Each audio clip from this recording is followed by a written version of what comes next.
congratulations everyone with the quarterfinals of TFC.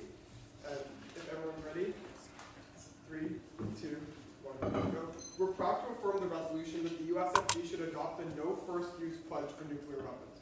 First, let's go over some definitions. The sole thing we'd like to define is no first use, which is a policy, as defined by the US military, is a policy where a country pledges not to use nukes unless they have been attacked or attempted to be attacked first.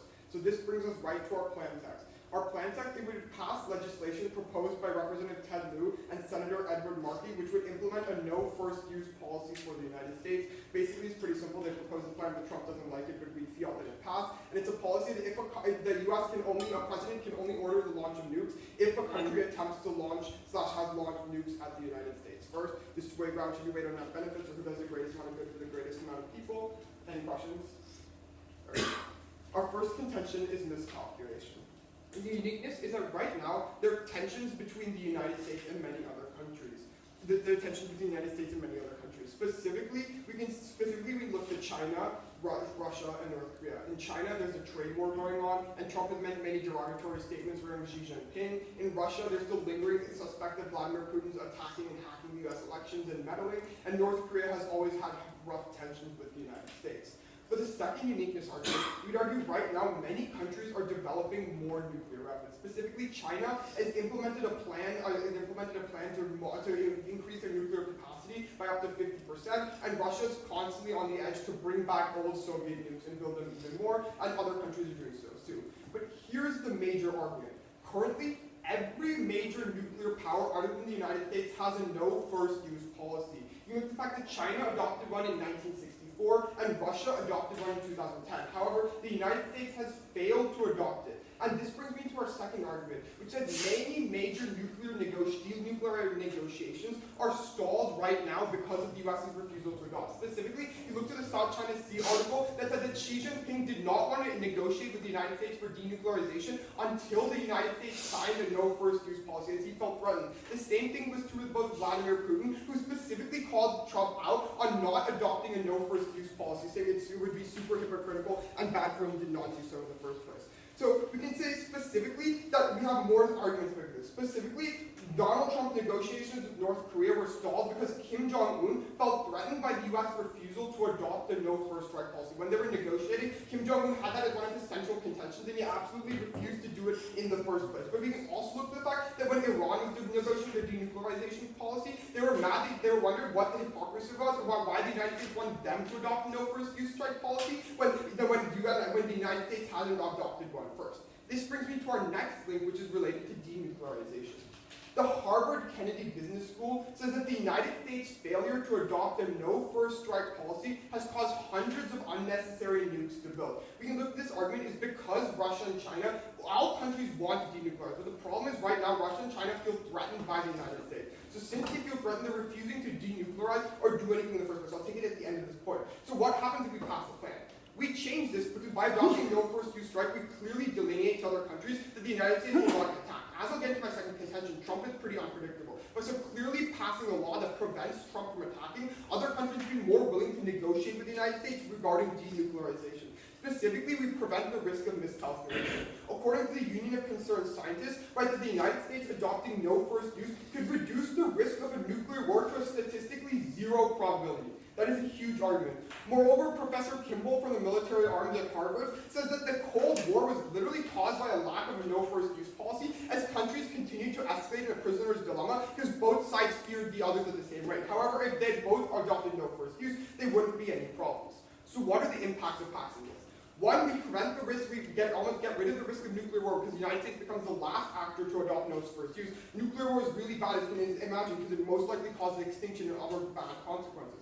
The second argument, specifically, we ease tensions with other countries. Because we've shown you that many nations around the world are really suspicious of why the United States has not adopted this policy in the first place, considering that other countries have done so too, which means we ease tensions a lot for more negotiations, specifically with Russia, China, and North Korea. The third argument is we lead to denuclearization. Now, this is really important for two reasons. The A point is that weapons and nuclear weapons are often stored on the lands of indigenous people in the United States, which is really bad because they leak waste. But the B point is, according to the South China Sea, specifically China and North Korea, when they invest money in their nuclear programs, they're taking it out of social services for their citizens. So when countries escalate, they're taking this money away from stuff that could benefit children. Yes? Yeah, so I just want to clarify that both China and Russia have no first strike policies, correct? Okay, Russia is sort of different. China is adopting it, and Russia is like sort of no first use strike, but the reason they weren't fully adopting it is because once the United States started to do it, they have like a basis for it. It's different between the two. Our second argument is the power in the hands of one person. The uniqueness is that right now the President of the United States, Donald Trump, has the independent authority to launch 800 nuclear warheads within 15 minutes, and no one can stop him. Literally no one can stop him. The second argument is, according to the Arms Control Organization, continuing to rest such destructive power in the hands of one person is undemocratic, irresponsible, unnecessary, and increasingly unattainable. The third argument is specifically Trump has such a bunch of worrying things about nukes. We can look at the fact in January 2018, Trump said that he has a nuclear button on his desk that he's willing to use. But the next argument is that he literally threatened to launch nukes against North Korea when Kim Jong-un said something inflammatory to him. Finally, on July 22nd, 2018, he threatened to nuke Iran if they ever went back on a nuclear deal or threatened the US again. So what happens if we pass this plan? It's not just Trump. Basically, we argue that Trump is a problem with the United States election show that any crazy person can basically has a risk of getting elected. So we prevent any risk of this ever happening to the person. Because basically what would change is now, if we eliminate the no first use policy, Trump cannot unilaterally argue a nuclear strike. Like the people below him who are actually launching the weapons can say, no, this is an illegal order. Because currently they have no authority to stop it. But if we pass this plan, we adopt so that these people, the independent military officers, can say you're violating the law in ordering a nuclear strike because we haven't been attacked first, which completely minimize that. The second argument is we minimize the risk of irrationality and inconsistency. Specifically, the ex-defense secretary John Mattis says Trump has the intelligence of a 5th or 6th grader, and many psychologists say that Trump should not be trusted with nukes. So we also lead to a more balanced system with checks and balances, because if we prevent the first strike of nukes, we prevent unnecessary and rash decisions based on harm. Like, if we just think that something's going to happen, we might unnecessarily launch a nuke. If we prevent ourselves and avoid crisis decision making, we have all kinds of good things. So at the end of the day, the impacts are simple. We prevent a crazy United States leader from potentially ruining the world by launching a first strike. So it's clear that the United States shouldn't be not be the only nation not adopting this policy. Thank you. Overview will be 2 DAs, and then ask a little bit of the framework, and then on to their thing. Cool. Say that one more time. So I'm going to be going 2 DAs, and then I'm going to be moving on to their case and going over framework a little bit there, and then all their advantages. Awesome. Cool. Is everyone ready? Wait, you could order one more time. Okay, awesome. My time starts now. So the first disadvantage of the day is that mutually assured destruction actually prevents conflict. Uniqueness 1. BBC News reports on February 15th that mutually assured destruction relies on the capability of simultaneous attack. Uniqueness 2. American history reports that Cold War did not escalate to nuclear war because both countries could attack at the same time and could simultaneously attack. So essentially, what these two uniqueness show us is that capability or mutually assured destruction occurs when there's a simultaneous launch time. What that means is that first strike actually mitigates this, which leads us into the link level debate. First, realize that effectively, U.S. cannot strike simultaneously because you have to wait for the other country.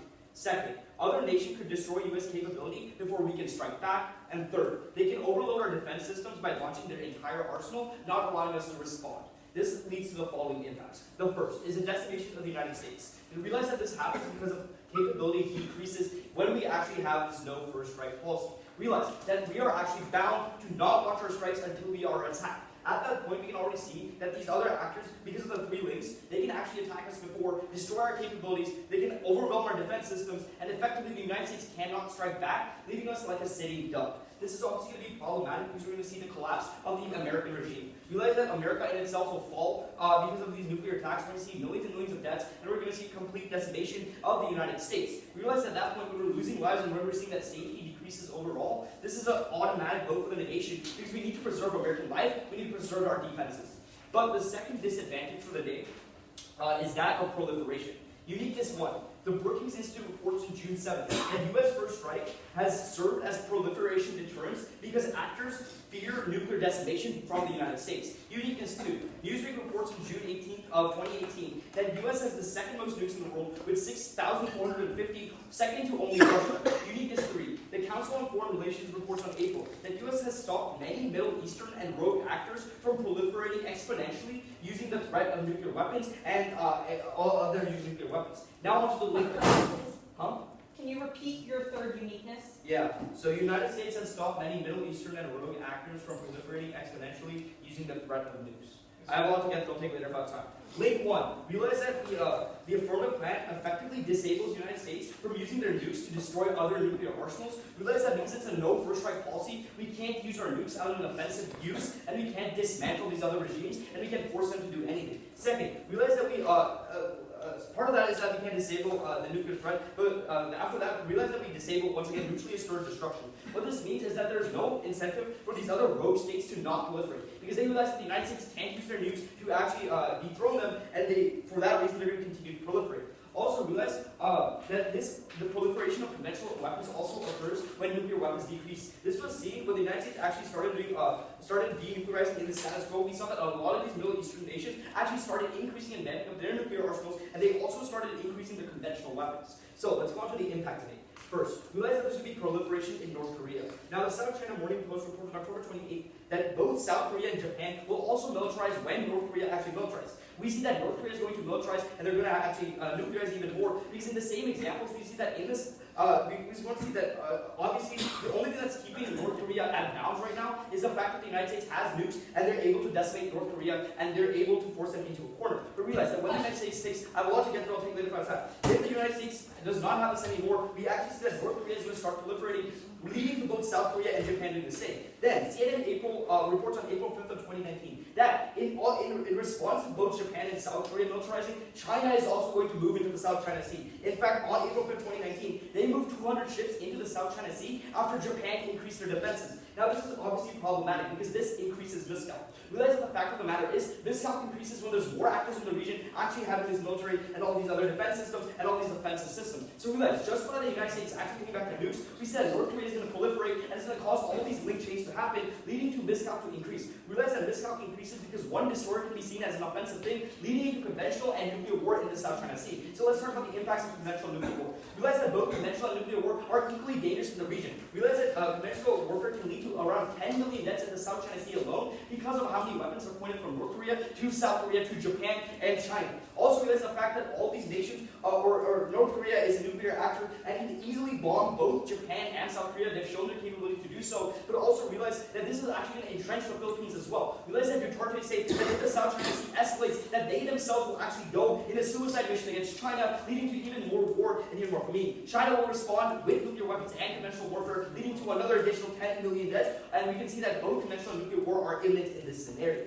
But also, the second subpoint impact of that is we're going to see proliferation in the Mid East. Rand Corporation reports that many Middle Eastern nations, many Middle Eastern actors might proliferate, proliferate like Iraq, Iran, Pakistan, actually don't have safe nuclear silos. This is really, really problematic because terrorists have actually been shown to operate 10 miles within nuclear silos in the Middle East. Realize that if there's more proliferation in the Middle East, we see that there's more nukes in the region, meaning that it's actually more, because their security is so bad, we're going to see that I have a lot to get through. Again, I'll take it later if I have time. So, realize that, again, it's not going to be safe, and we're going to see that terrorists are going to have capacity to steal this nukes and actually launch a war. Realize that the probability of this, even if it's 0.0001%, the probability of a terrorist getting a nuke and using it is very, very important in today's round. Realize that they can start a regional nuclear war in the Middle East, launching it into a more bigger disabled region, leading to more terrorism, leading to more problems, but even more than that, it's going to drag other actors from other nations, such as China, Russia, and the United States, leading to World War III and another global nuclear war. Realize at that point we're going to see the scale of the impact is going to be, consequentially, it's going to be hundreds of billions of deaths, and maybe even into the billions.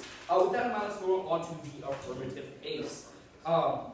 So first, they say that the plan is no first use and they have the definitions. We agree, all this sounds right. The only thing that we would like to say about the definitions is that they talk about this failed attempt and then the United States can strike back on that. What this means is that another nation launches a nuke and it fails to reach the United States, but this can actually allow the United States to attack back. I just want to clarify that. But with that in mind, let's go over the advantages. The first is that of miscalc. Realize that their uniqueness is that China has a trade war with Russia, Putin, and North Korea. They're basically talking about all these relations are bad. But here's one simple thing. When I asked them in POI, do China and Russia actually have no first strike policies? Realize that they have no first strike policies. What that means is that China and Russia are essentially not going to use their nuclear weapons against the United States. So it literally does not matter if they're proliferating because they're not going to be attacking the United States. And when I asked them, they say Russia does not have it, but their actual plan is that they will, Russia actually does have a no first strike policy. They'll only use their nukes if there's conventional or nuclear threats against them. So they also have no first strike policy. Now realize that the only active net is North Korea that could be dangerous. But realize that North Korea and the United States are currently having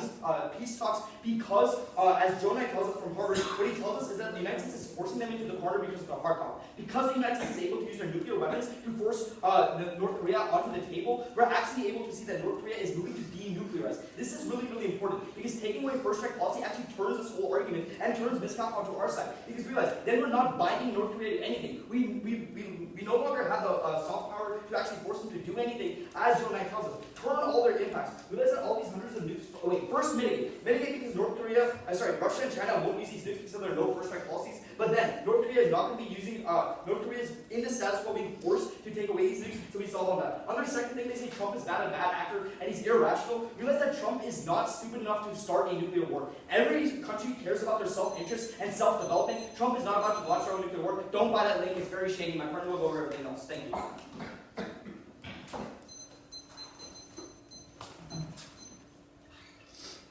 Okay.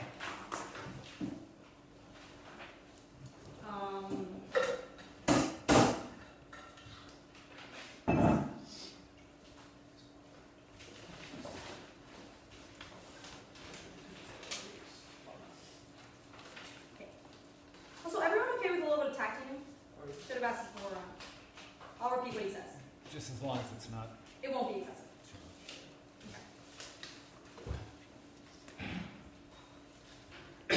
Okay, start time now. Today we are proud to affirm the resolution that the United States federal government should adopt a no first use pledge for nuclear weapons. Because we don't see a scenario in which it makes sense for the United States to launch a nuclear weapon before any other countries, and we believe that mutually assured destruction is still ensured when we don't need to have the threat of launching first. Okay, so on to mutually assured destruction. Essentially, the overview response here is that we still have mutually assured destruction without the first strike policy. Without the first strike policy, we can still nuke them back. They don't explain to you why it's essential to have no first strike in order to assure mutual destruction. Anything else there? No? Okay. In addition, they say the Cold War didn't escalate because of mutually assured destruction. Potentially, but you know what did escalate it? The lack of no first strike policies. This is literally according to military strategist Kimball at the Arms Association. According to this, he asserts that the lack of no first use policies coming from both Russia and the United States led to this really messed up prisoner's dilemma that Saltic tells you about, where it is in the incentives of both Russia and the US to keep on militarizing because there's the threat of either of them striking first. Without first strike policies, there's still mutually assured destruction because the countries can still nuke each other. They literally aren't. We just don't have the same situation of proliferation and escalation. Okay. The other thing is they agree with us that China and Russia already have these policies in some form. So the thing is, this takes out a lot of the stuff related to the link level here. And in addition, I want to cross-apply the statistic that we had from the Center for Concerned Scientists, which said that if we did a no first use policy, this would literally lead to the risk of nuclear war around the world being virtually zero. The fact that they didn't respond to this means that in my speech we have already won the round, because we have given you a number that tells you that with our plan, the risk of nuclear war is pretty much zero, so there's no way that they can come back from that. Anything else on that argument? Yeah, so essentially we still have math, so it doesn't work. Okay. They can destroy nukes. They can destroy their nukes. Also, according to the U.S. military, what does that say? Our nuke program is very spread out. Our nuclear program is really spread out, with the nuclear triad, so even if they nuked us first, we could still definitely strike back. We have tons of nukes. They're in different locations. It's not essential yet. Yeah, so you said there's a 0% probability, but when there's other actors that still have nuke weapons that don't have these no-strike policies, how exactly is there 0% probability when these actors can still use their nukes? That's a great question. The response to this is that the presence of a lack of United States first strike policy is what is actually leading to the proliferation that you yourselves talk about. Anyway, moving on to the proliferation argument, I'll elaborate on this. Essentially, the reason why Russia, China, and all these countries continue to proliferate is because the U.S. doesn't have a first strike policy. They're scared that we're going to nuke them. It's quite simple. We give you a lot of stats on quotes on this from our speech. They talk about how the Council of Foreign Relations said that we're escalating tensions in the Middle East or something, but they don't give you any specific countries or examples here, so I don't know how we can hold on to that. And the thing is, all of these countries that they're talking about, they have no first strike. We've given you quotes from the president of China as well as Putin, who literally said, we want the United States to develop a no first strike policy, then we're going to stop our nuclear proliferation. That's literally what he said.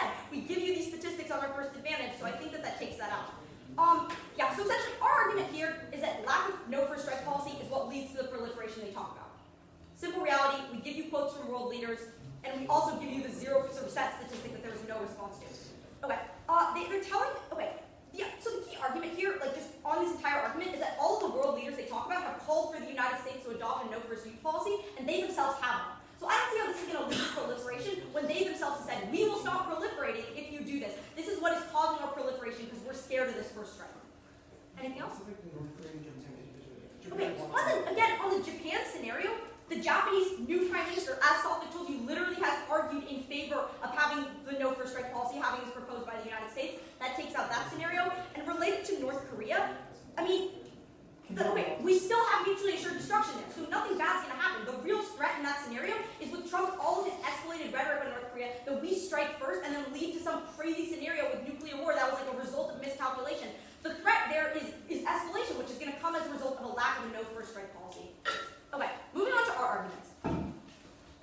So we tell you about miscalculation for our first argument. They say that other countries are, they do a term related to how the U.S. will no longer have soft power without a no first strike, but like all the other countries that don't have first strikes also, they have soft power. Like China has plenty of soft power, so does Russia. They don't have no first strike policy. Same with literally all of Europe, so I don't understand how this makes sense here. Also, literally, we still have MAD, so any military power, we still have a ton of military power, because if you nuke us, we can nuke you back because of our nuclear triad. You can't, like, take all that out. I mean, that's a pretty strong argument there. They're also saying, like, if we have a first strike, China, Russia, North Korea, all these countries won't attack us. But we're saying that the proliferation we're seeing in the status quo is as a result of the United States' lack of a no first strike policy. So this is a clear win for the affirmation.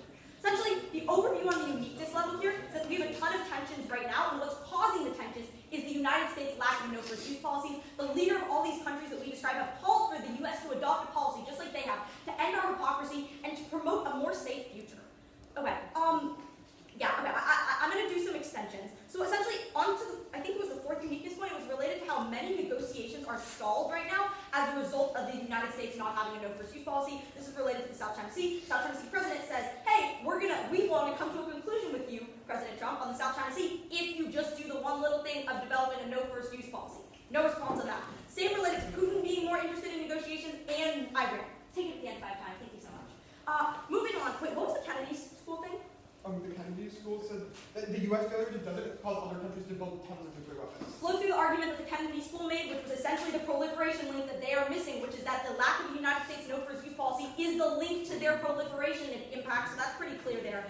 Now, the only argument that they make on the link level is that Trump is not going to launch nukes.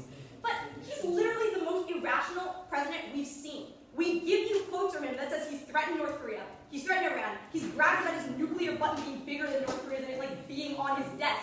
Is that a guy who doesn't seem like he's remotely interested in nuking? I mean, I don't think so. That seems like pretty nuclear rhetoric to me. They're just like, oh, Trump isn't crazy, he won't nuke. Like, literally, psychologists all over America have called for his resignation because they say that he has mental illness. Like, I don't know there. And also, literally, Mattis has said that he has the intelligence of a 5th or 6th grader. We really think this guy has any common sense? Like, where's your warrant there? So therefore, we flow through the links. It's terrible to have, essentially, we flow through the links there because the fact is we reduce the risk of miscalculation. We ourselves are reducing proliferation by being able to engage in these negotiations and by literally causing these other countries to denuclearize because they said that they will if the United States does. We're leading to a situation with actually more soft power on our side for the United States because now they're able to engage in these negotiations. We're able to live in a more globalized world with less threats of nukes. Okay. Second argument is power in the hands of one person. No responses here, Judge. Flow through the argument that Trump right now has access to 800 nukes and no one can stop him. According to the arms control, no response here. This is undemocratic, unirresponsible, and increasingly unfeasible. It simply doesn't make sense. Again, look at all of our uniqueness arguments. January 2018, nuclear button, threatening Iran, threatening North Korea, etc. The fact is, we should not have all of this power in the hands of one person because humans are imperfect. They're irrational sometimes. We can't have all this power in the hands of one person because we're worried that eventually, after decades of this, something's going to go wrong. Eventually, we'll have a leader as bad as Trump who potentially will push the nuclear button and we will see nuclear war. We have enough risk here that you must be voting for the affirmation in this side because we make it so that we are only going to launch nukes if we are prompted. Essentially, we have mutually assured defense with the act case, but mutually assured destruction with the act case because we can launch fast.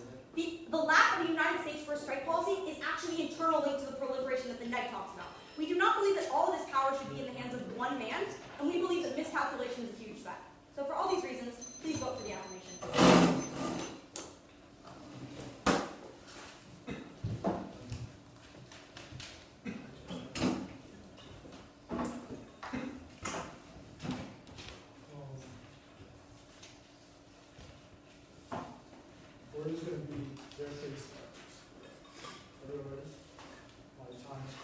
go over the first dimension of this calculation. We do a lot of different displays. The tensions are high right now. China and Russia and North Korea are all developing nukes and things like that. But the fact of the matter is, all these countries have been developing nukes since like the mid to late 1900s. But why have none of their impacts actually materialized? It doesn't make sense. They've been increasing the, as they said, 6,000 nukes by the United States. Why have any of this proliferation has led to any of this milk count as a whole? None of this actually makes sense. They give you no recent example. You can't really weigh this in today's debate. But second, you guys feel afraid? Yes.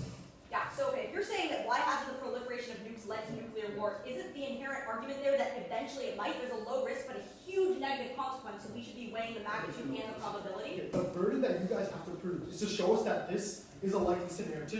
To feel like no reason why it would actually happen in the future when it hasn't happened in the past, we can't really weigh this in today's debate. But second, proliferation does not automatically equal nuclear war because of the mutually exclusive destruction theory. They simply said that they still have mutually exclusive destruction, but they don't address anything my partner tells you. Is that we have to wait or they can destroy our arsenal. Their one response to this is that nukes are spread out, but the fact of the matter is we still attack after they attack us with nukes. They can see the fact that the only way we're going to retaliate is if nukes hit our soil. They can see that nukes will hit our soil, regardless if they're spread out. So that at the end of the day, you buy that nuclear war happens under their world because we cannot protect ourselves. And under the theory of mad mutual assured destruction, we have the first right policy. That's why it's so effective. That's why we got Russia to actually go into the SALT treaty and ultimately bind to our wills of denuclearizing. That all happened because of our no first use policy. The only way we solve for diplomacy and solving for denuclearization is going under the current status quo. Then they want to talk about how every major country has it, and we agree that China and Russia have it. So there's no reason why we need to adopt this policy, because under the status quo, they won't even attack us first.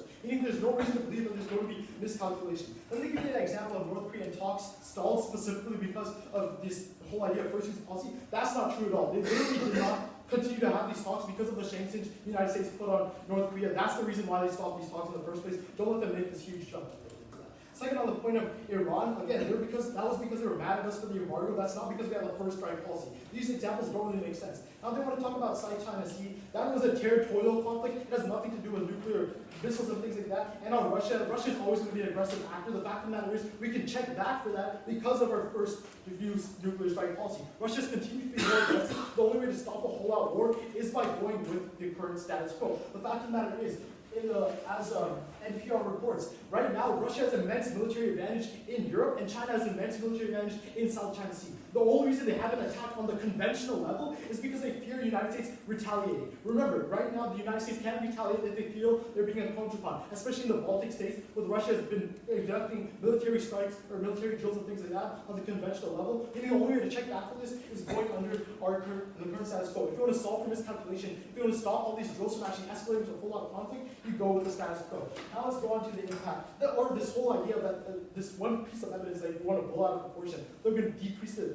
likelihood of nuclear war to 0%. That makes no logical sense. Look at countries such as Pakistan, Iran, North Korea. They're all rogue actors. They don't understand the mindset of a rogue actor and a rogue state, right? They think about achieving their agenda on power. They don't care about the consequences. Meaning these countries, under both worlds, even if you buy that you're going to denuclearize, these countries are still going to use conventional weapons and nuclear weapons as a whole. So this whole idea of 0% probability makes no sense. They can't just throw out this evidence without even giving any reason why terrorism or rogue states don't fit in with this problem. Now to the impacts of decreasing nuclear war. Again, there really has no brinkmanship. We're showing you why nuclear wars happen in the status quo. Make that prove that word. They don't show it at all. So don't buy this impact. Furthermore, our impact outweighs. We give you a more likely war scenario where rogue actors get a hold of nukes. On to the point of diplomacy. They completely disregarded Joseph Nygaard that tells you specifically you need to have soft power by backing it up with hard power. The only reason the country's actually going to come to the table and denuclearize if they have international pressure, if they have the pressure of the United States military backing it. They see that the United States military is not going to attack them with nukes, it de-incentivizes them to actually denuclearize in the first place,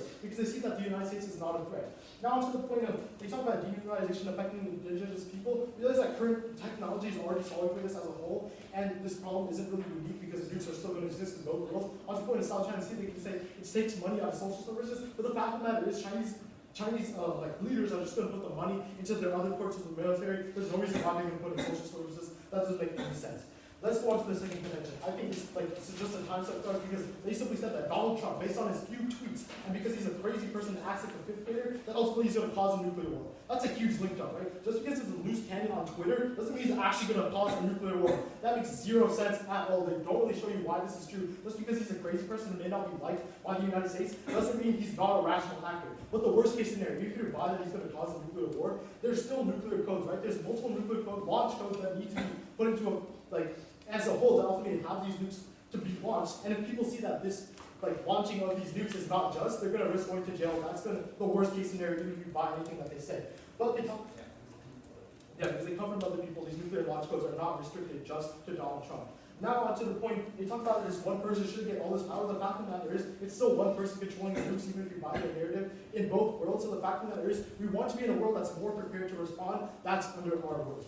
Now let's go on to our case.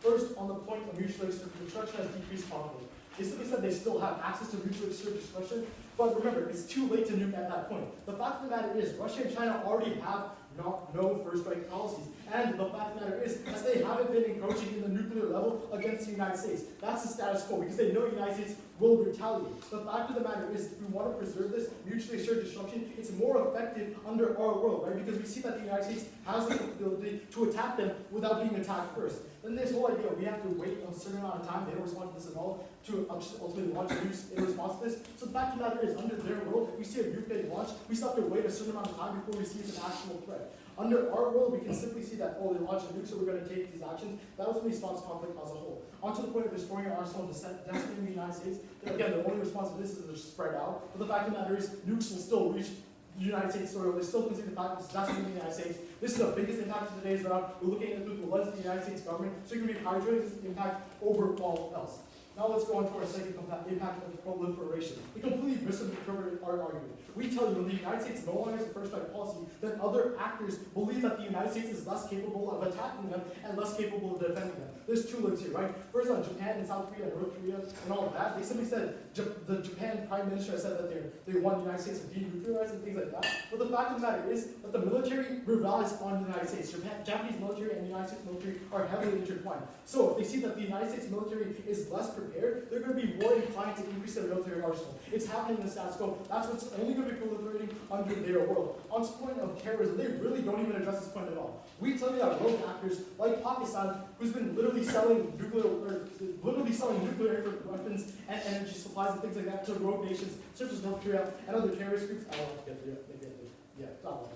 They've literally selling their nuclear technology to rogue nations. That's going to continue, right? Because it's for profit. There can be no reason why Pakistan is going to sell them denuclearized. So we see that these nukes can't get to the hand of terrorists. That's going to be even more problematic because the increased nukes count, because they're not rational actors, they're going to be willing to exercise their dominance through nuclear weapons. They don't address this at all. And the whole point of conventional warfare, they don't address this at all either. Remember, when we tell you, when the United States loses its military readiness to support its allies, these allies are going to proliferate, they're going to increase their amount of weapons that they have on the conventional level. That completely outweighs nuclear war because my partner tells you it has the same magnitude.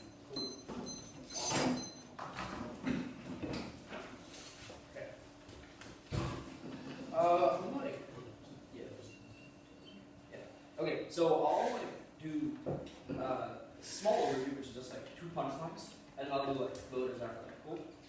Awesome.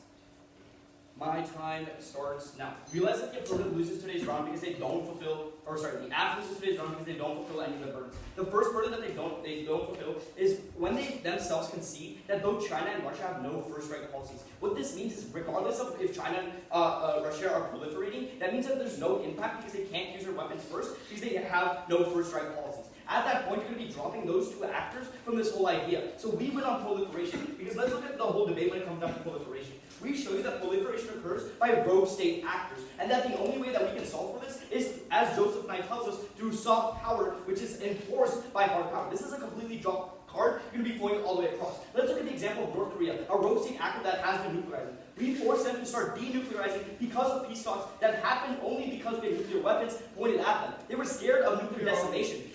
Any argument that you cause North Korea to denuclearize by your peace talks or something is new and never explained before. That's literally a disadvantage. It's the prolif disadvantage. We talk about how North Korea and peace talks and Joe Nye are literally the reason why North Korea is not bombed. Okay, thank you. Cool. again, so realize at that point that North Korea, the only reason why they haven't used their nukes or they're denuclearizing the status quo is because of the United States. So realize that we win on proliferation because we show you that when the United States actually implements a no first strike policy, we deviate from the status quo where we see that peace is already here. We deviate from that. Realize that when we deviate from the status quo, we see our whole link chain. We see that South Korea, Japan, and all of them are going to start militarizing. China's going to follow. It's going to lead to more miscalc because they might think of something as an offensive action. They completely don't respond on any of the link level here. We win imperatively on the South China Sea because we show you that the only way to link to all this is because of our disadvantage. On their side, they say that they also have to South China Sea, but to the point where they don't show you that in the status quo, China or Russia are aggressing us with their nuclear weapons, they fall right there. And to the point where we show that North Korea is listening to us in the status quo because of our diplomacy, we win on that point as well. But next, let's go on to the fact where they talk about Donald Trump. Again, realize that Donald Trump is not a voting issue in today's round because Donald Trump, as crazy as we might think he is still a rational actor that's not going to blow or start World War III just because he's like crazy on Twitter. It's a huge link jump. They don't show you exactly what's going to happen. They just name some psychologists. That's not exactly true. It's not going to happen. It's a huge link jump. Don't buy that. But also realize that the only team that wins on war is we on the negation because they tell you that they win on war and all those different things because they have a 0% probability chance. But realize that the risk of war is higher in the negation in an affirmative world than it is in the negation world. Because the negation world is the status quo, whereas the affirmative world is their plan. Realize that all our disadvantages show that even if there's a 0.0001% risk, we're still going to see increasing, right? Realize that there's going to be proliferation not only in the South China Sea, but in the Middle East. This is a completely drop point by my opponents. Realize that terrorists can get their hands on the nukes that are in Pakistan, in Iraq, and in Iran, and they can start a regional nuclear war. This is a completely dropped argument by my opponents, extended all the way across. Even if there's a 0.00001% probability of this happening, you're going to be buying it because it's more probability than the affirmation shows you in their case. And at that point, realize that you're automatically voting on nuclear war and regional war on the Middle East and the South China Sea. Finally, realize that in their next speech, they're going to come up and say, no, that the risk of war is higher in the status quo. If that's true, then why hasn't war already occurred? They really don't show you why war hasn't occurred in the status quo. We tell you that war hasn't occurred because of two main reasons. First, that both Russia and China are bound by their no first strike attack, so they can't start a nuclear war with their nukes. And remember the NPR evidence that my partner tells you, that they haven't used conventional weapons because they're scared of the United States nuclearizing, because they can use their first strike retaliation. But second, realize that North Korea has been forced to the table in the status quo because of the nukes that we have. So we essentially solve all the affirmative burdens for them, and that's why you're going to be voting for the negation, because we show you that the only way to vote is for the status quo, which is a safer alternative because there's a lower risk of war and nuclear war. And because of all these different reasons, because of A, terrorism, because of B, South China Sea, but because of C, diplomacy only solves in our world, you're going to be voting negation for a better world. Thank you. Okay. So the overview, or quick overview on top, then our two contentions, their two contentions in order. I'm just going to cover everything else first.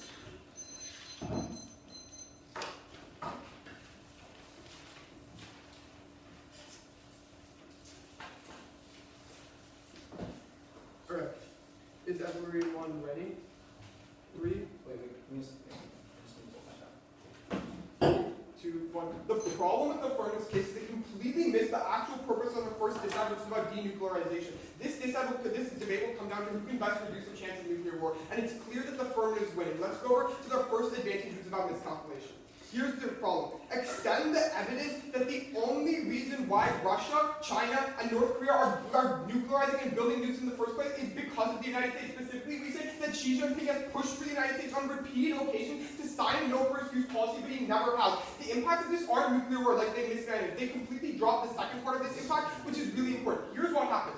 Right now, because the United States has not signed no first use, China, North Korea, and Russia worry that the United States is going to nuke them first. How do they counter that? By building up more nuclear arsenals, by building up their nuclear arsenals. That's what's happening right now. That China, Russia, and North Korea are scared. What happens? How do we change that? If the United States adopts no first use policy, then there's no reason for them to escalate. Then there's no reason for them to build nukes. They've agreed to drop it. That's what our specific evidence says. On the terms of North Korea, China, and Russia specifically told you that the only reason why they are denuclearizing, the only reason why the Cold War happened and took so long in the first place was because of the lack of a no first strike use policy. We have two key pieces of evidence here. The Harvard Kennedy School, which they never really counter or have a good response to, was completely dropped. So you can completely extend that evidence about how it shows, it delineates that the reason why these countries are building nukes is because they fear that the United States doesn't have it. extend the argument that the United States is the only nation that lacks the major nuclear nation that lacks the no first use policy. They say that that means Russia and China won't attack us. Yes, but Russia and China fear that we will attack them. That's their evidence with Trump. The problem is they fear that we will attack them, so they're building up these nukes. And here's why they're building up nukes is really bad. Extend the argument that when China spends money building its nuclear, and North Korea spends money building nuclear program, they're taking money away from social services to people. They say that they say like this isn't true, but it's like a completely new response to the knife law, but it is true. So according to South China sequence, they never give you any tangible reason why. This means that Chinese citizens are getting directly harmed by the escalation that's happening right now, which means only we have a chance of being able to solve it. Let's go to the second argument, which is about Trump being irrational. Look, this is their weakest argument. They never really countered an argument. They just say that Trump won't do it in the first place. But you can extend all our uniqueness arguments.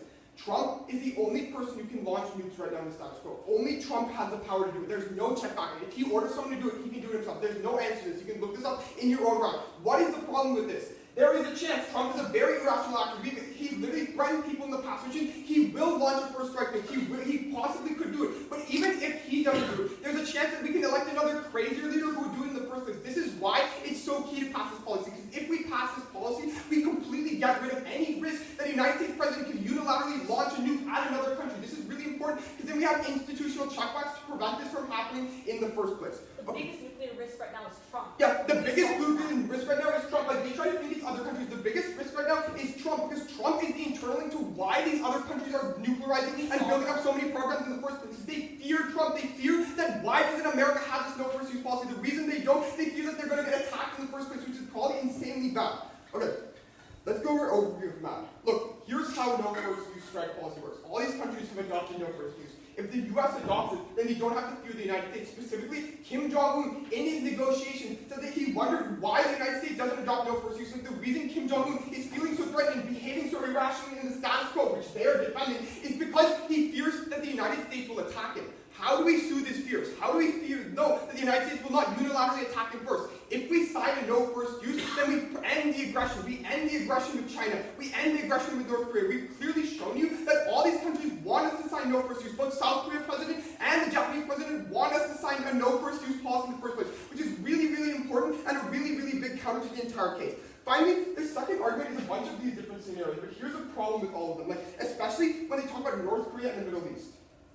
None of these scenarios will ever actually happen in the first place. We're not doing anything drastic. All we're doing is adopting a no first use policy. They threaten that we're going to launch nukes at other countries or like destroy them in the first place. That's not a thing. There's a difference between conventional and nuclear warfare. We can still have conventional warfare without elevating it to the risk of the nukes. The real risk is nuclear warfare. The only thing that we prevent is nuclear warfare. That is what? This argument that we can use conventional weapons to destroy silos and things is completely new. No, I'm just saying there's a difference between conventional warfare and nuclear warfare. That's the thesis of the case, and we're preventing nuclear warfare. Okay. Right. I actually see that as new. Alright. Okay. Thank you. Okay, so let's just go over how this round breaks up. What happens if we pass this plan? If we pass this plan, all we do is the United States promises to never launch a no first use strike policy.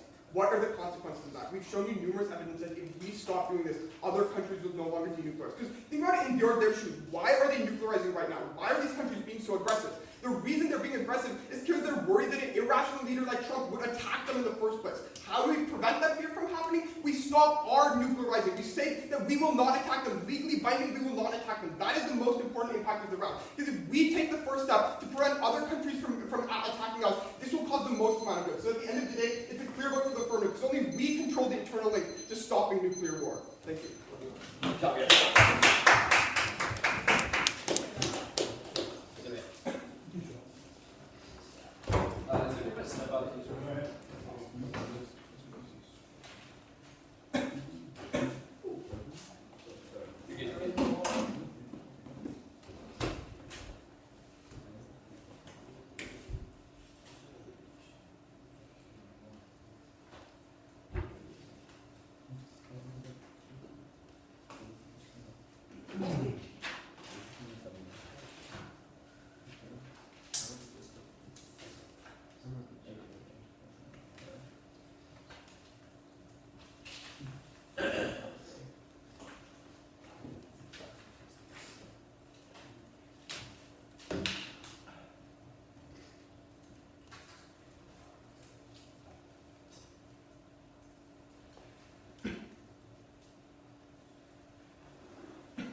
we just confirm who was asked and who was named school-wide?